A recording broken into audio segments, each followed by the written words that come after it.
Your backpack is the foundation for your entire backpacking kit, and it can really mess you up and mess up your entire trip if you pick the wrong one. However, if you pick the right one, it becomes a much easier trip, it's a lot more comfortable, and it really just helps you on your trip instead of hurts you, and it becomes one of your favorite pieces of gear. Today, we are breaking down what to look for in a backpacking pack when choosing your first one or your 50th one, it doesn't matter, but this is what you should be looking for when you're looking at backpacking packs. All right, let's get into it. Hey everybody, I'm Backpacker Luke, and like I said just a second ago, today we're going to be looking at backpacking packs and how to choose the correct one and what to look for in a backpacking pack. So that's what we're going to be getting into today, and I just have this one as an example that we're going to use, and I also have another one, so I'm going to be kind of comparing these two backpacks to each other. The first thing you want to look at is your fit for your backpack. So you're going to be looking at kind of three big components here. The first one in your fit is your actual torso length. So that'll be in a backpacking world, that's kind of like a small, medium, or large size backpack. So what you're going to end up looking at is sort of the length of this guy right here. So that'll be the measure of your torso length, not to be mistaken with the entire full body length that you have, but actually your torso. So from the hips up to the shoulders essentially is your torso length. So you want to make sure you have the correct length the correct backpack to fit your torso length. There you go. The next thing you want to look for in a backpack with sizing in consideration is the hip belt. So when you're sizing the backpack to yourself, you have your torso length, and then you also want to make sure the hip belt is sitting actually on your hips. So you don't want it sitting above your hips. So for instance, my hip bone is right here. You don't want it sitting up here along your stomach or down here below on your thigh. You want it sitting actually on your hip bone right here and resting as much as possible in the middle of the belt. And the final thing with sizing is the actual shoulder straps.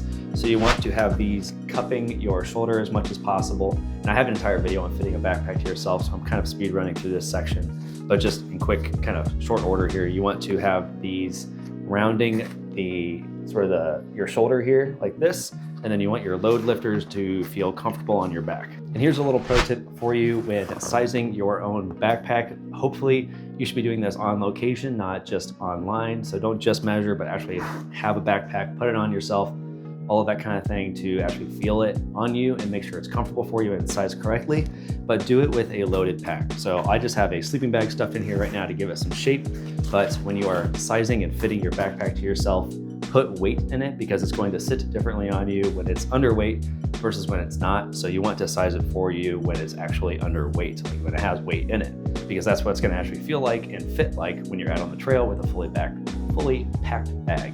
So pro tip there, do all this with a weighted down backpack. I really kind of did a speed run through the sizing portion of that because I've done an entire video on sizing your backpack and fitting it to yourself.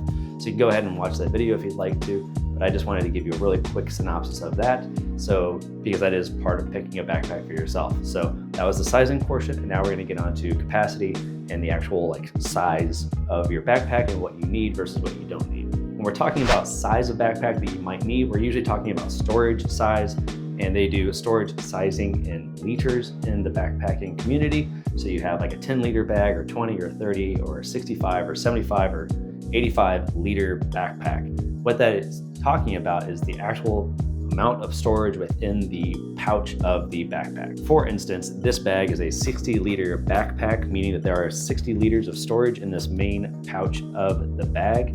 Right now you're looking at about 40 liters of it. So this is about the size of a 40-liter bag.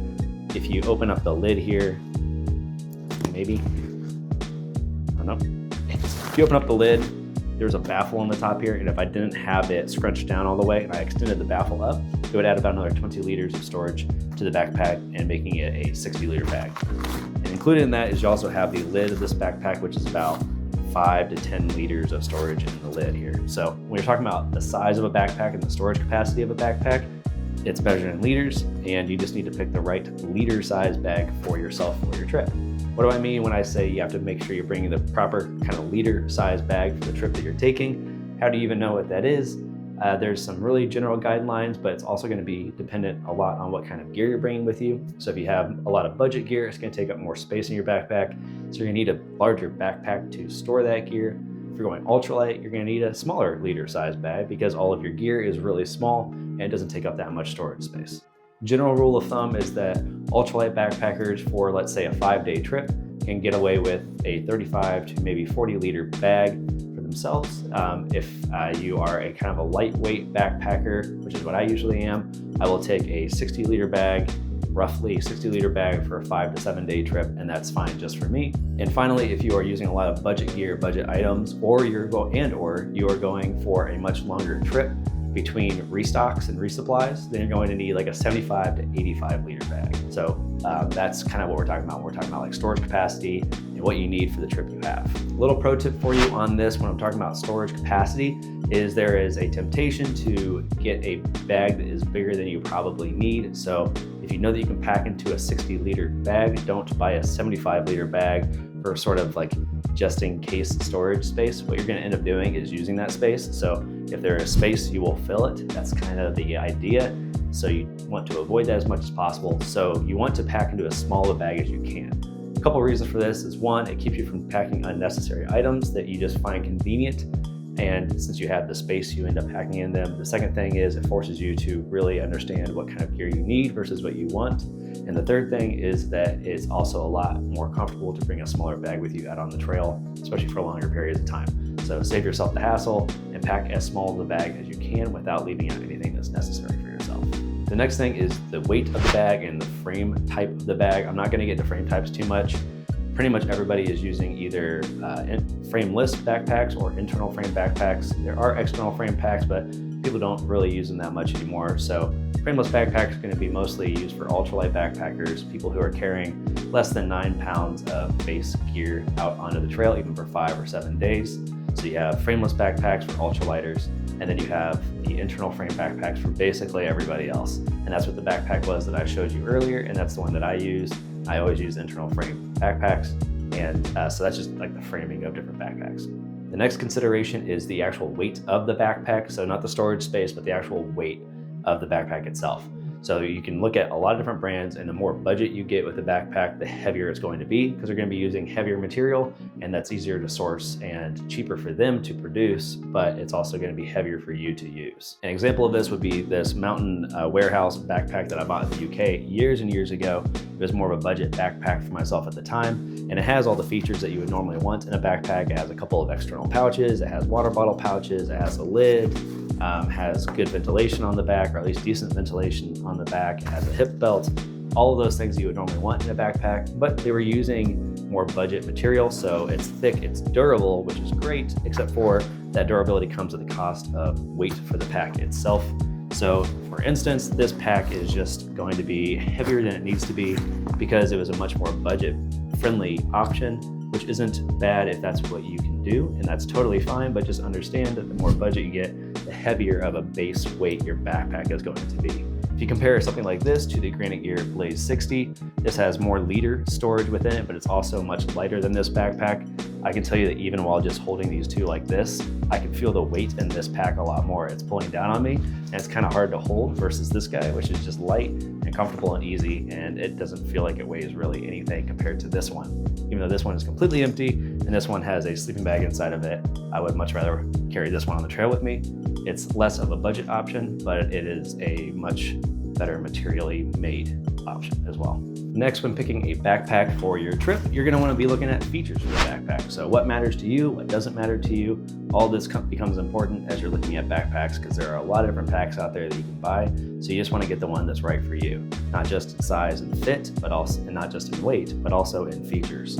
So for instance, for me, I really like to have really accessible water bottle pouches on the side. It's really important to me to be able to grab my water bottle or whatever else I want to out of my pouch on my backpack while it's still on my back, so I don't have to sling the backpack off and then grab something out of the pouch. I can just reach back and grab it and then put it back in without having to pull the pack off. That's a really big deal to me. So whenever I look at backpacking packs, I make sure it has good pouches on the side for that. Some people really enjoy lids on their backpacks. Some don't want lids on their backpacks. That's another feature you should look at when checking out different packs for yourself. So for instance, this one is kind of the best of both worlds in my opinion. It comes with a lid, but it's also very easily, it's like quick detachable. So if I don't want to use a lid on a trip, I can just pull it off and it's done. I don't need a lid. But the feature of this one is that it comes with it by default, but you can also pull it off really easily if you want to. So just another feature of a bag that I really enjoy is, and just another example of look for features in a bag that are good for you and something that you want to use and enjoy, and maybe somebody else doesn't. Also, I already kind of mentioned this before, but I would really recommend you try these backpacks on and size them to yourself physically, not just online, before you actually go ahead and purchase a bag.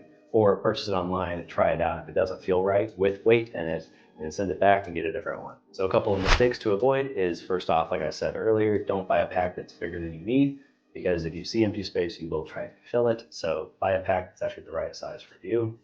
Next is when you're looking at the padding on the bag and sort of like the channels and vents and stuff that help you with ventilation, keeping cool and all that kind of stuff. Don't assume that just because they look really soft and padded that they actually are. So that's our cause for wearing the pack around as much as you can before you buy it. Just wear it around, see how sweaty you get while you're walking around with it, or is it comfortable? Does the padding on the shoulders actually work for you, or would it work for somebody else instead? Same thing with the hip belt, all that kind of stuff. So just make sure the padding is actually useful for you. The next thing is that with ultralight packs, you can kind of get away with having a very thin, narrow, not robust hip belt. But with any pack that you're going to be putting more than 20 pounds in, you do want a really nice hip belt for yourself, because a lot of the weight of that pack is going to sit on your hips and your shoulders. And then as you get used to backpacking more, you'll get used to when your shoulders are getting really sore and tired, you kind of let the load off of your shoulders and sit it more on your hips. And you also do that vice versa. So making sure that you have comfortable shoulder straps and load lifters for yourself, for your shoulders. Same thing with your hip belt. Make sure you have a really good hip belt for yourself, one that's comfortable, feels like it's not even there, and that you can adjust easily and is made fit well for you. Also, I should mention that don't assume that the most expensive pack is going to be the best pack. Pick the pack that is best for you. So there are packs out there that are going to be more expensive than you need them to be for what you need on the trail. Some people have better backs than other people. Some people have better hips than other people. Whatever it is, don't just assume that the most expensive pack is going to be the best pack for you. So the packs that I usually end up buying are perfect budget option for myself. I like where they sit in the budget, and they are also the most comfortable for me. I've worn more expensive packs, they don't do more for me, and I can get a better option for a lower price point that doesn't sacrifice anything for myself. Throughout the years of working at backpacking shops and going backpacking and hiking and all of these types of things, I've just really kind of dialed in what I need for a backpacking pack. I have affiliate links down in the description below for 1 or 2 packs that I really enjoy.